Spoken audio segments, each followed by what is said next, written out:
I know how this sounds. If you're struggling to pay rent or checking your bank account before you buy a sandwich, the last thing you want to hear is that this is good for you. But stay with me. Most people spend their entire lives terrified of hitting zero.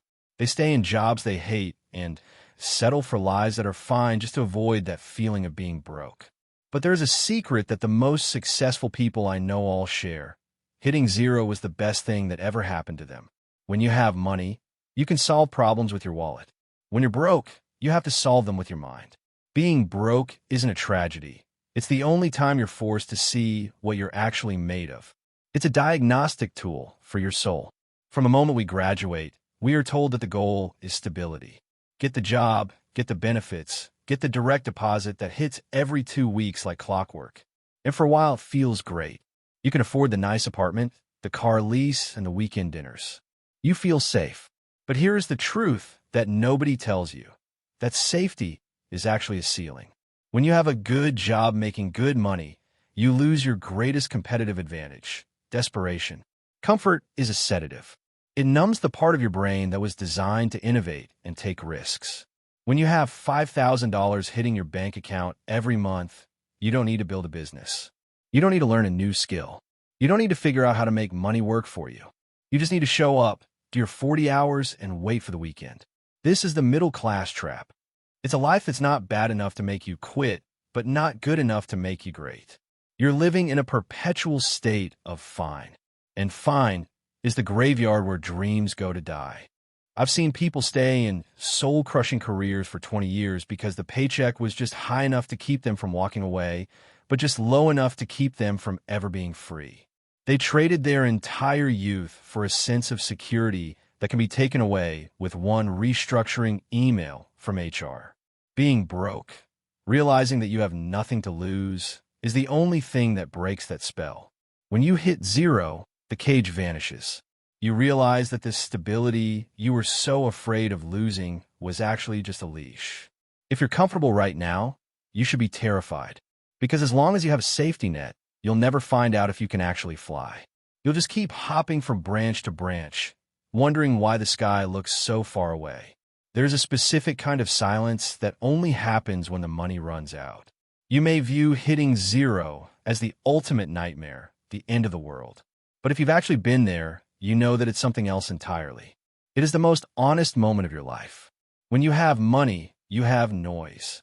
You have the noise of subscriptions you don't use, the noise of friends who only like you when you're buying the rounds, and the noise of 1,000 tiny distractions that keep you from looking at your own reflection.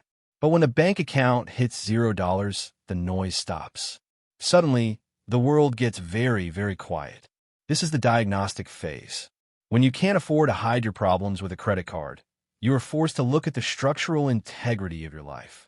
You find out exactly who stays in your circle when the VIP status is gone. You find out exactly what you actually need to survive versus what you were just buying to impress people you don't even like. Zero is the ultimate BS detector. It strips away everything that isn't essential. But the real gift of hitting zero isn't just the clarity, it's the loss of fear. We spend our whole lives governed by the fear of what if I lose it all? We stay in toxic work environments, we tolerate disrespect, and we play it safe because we are terrified of that monster under the bed called broke. But once you've looked that monster in the eye, once you've realized that you can be at zero and the sun still rises, your heart still beats, and your brain still works, the monster loses its power. You realize that broke is just a temporary state of liquidity, not a permanent state of being. The moment you stop being afraid of being broke is the moment you become dangerous to the system. Because a person who has survived zero is a person who can no longer be controlled by the threat of losing a paycheck. You aren't broken because you're at zero. You're finally clear. And from that clarity, you can start building something that isn't made of glass. You can't teach hunger. You can't simulate the kind of focus that comes when you're backed into a corner and the only way out is through. When you have a safety net, your brain operates at a fraction of its potential. You think you're working hard, but you're actually just going through the motions. There's always that subconscious thought, if this fails, it's fine. I still have my savings. I still have my job. I'll be okay. That thought is the poison of progress. It allows you to be mediocre. But when you're broke, when okay is no longer an option, something inside you flips. Your brain shifts into a different gear. I call it survival logic. Suddenly, you aren't looking for hobbies or passions. You're looking for leverage. You start to see opportunities that people with money are too comfortable to notice. You see the gaps in the market. You see the inefficiencies. You see the things that other people are too lazy to do because their bellies are full. Being broke turns you into a scientist of your own life. Every hour becomes an asset. Every conversation becomes a potential lead. Every mistake becomes a lesson you can't afford to repeat. You stop trying and start operating. This is where true creativity is born. Innovation doesn't happen in a penthouse with a view. It happens in a garage when you're down to your last $20 and you have to figure out how to turn it into $200 by tomorrow morning. That pressure doesn't just break you, it compresses you. It turns the coal of your potential into a diamond. The problem with most people who try to get rich is that they try to do it while staying comfortable. They want the reward without the sharpening effect of the struggle. But you can't forge a sword in a lukewarm fire. If you want to build something that lasts, you have to embrace the hunger. You have to learn to love the feeling of the stakes being high. Because once you've learned how to build a fire from nothing, you'll never be afraid of the dark again. You don't just get rich because you want money. You get rich because you've developed a level of focus that a comfortable person can't even comprehend. Here is the part where most people fail. Once they start tasting a little bit of success, they immediately try to buy back their comfort.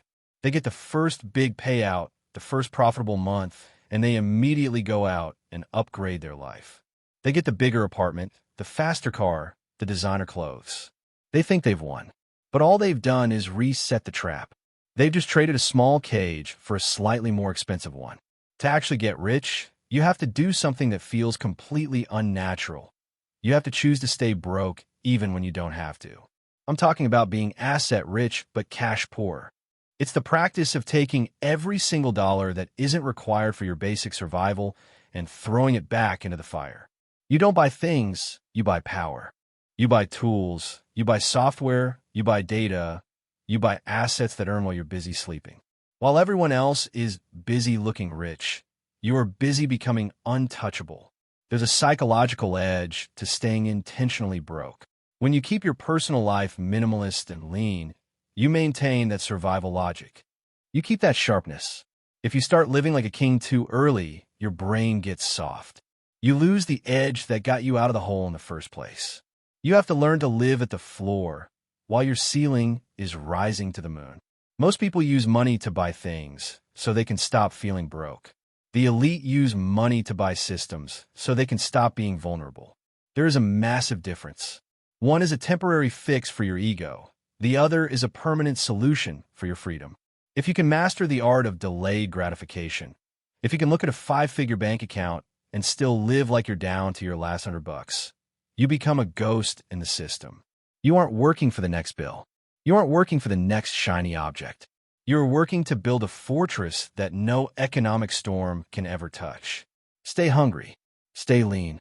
Stay intentionally broke until your assets are making so much noise that you couldn't ignore them if you tried. If you're watching this and you're at rock bottom, I want you to take a breath. You've been told your whole life that this is a tragedy. You've been told that being broke is a sign that you've failed the game. But I'm here to tell you that this is the greatest gift you will ever receive. This isn't the end. It's the foundational reset. You are currently in the only period of your life where you can't be bought. You can't be coerced by a mid-year bonus or a parking spot. You are free from the illusions of the middle class because the illusions have already failed you. Most people die with their music still inside them because they were too comfortable to ever bother singing. They were too safe to ever be great. But you don't have that luxury. You have to be great just to survive. And that is a massive head start. The version of you that comes out on the other side of this won't be the same person who went in. You are going to be harder to kill. You're going to be impossible to distract. You're going to look at financial experts who have lived their whole lives in cushioned chairs, and you're going to realize they have no idea how the world actually works. They understand spreadsheets. You understand leverage. Don't wish for it to be easier. Don't wish for a handout. Wish for the strength to endure the sharpening. The goal isn't just to get rich. The goal is to become the kind of person who can lose everything today and build it all back by next Tuesday. That kind of power only comes from the struggle. It only comes from knowing exactly what you're worth when you have $0 to your name. So, look at your situation. Look at that single coin, that empty room, or that terrifying bank balance. Don't look at it with shame. Look at it with the cold, calculated eyes of an architect. This is the bedrock. This is the floor. And the beautiful thing about the floor is that it's the only place you can truly stand your ground. Start building. Not because you want to escape, but because you finally realize that you're the one in control. I'll see you at the top. But I'll never forget the view from the bottom.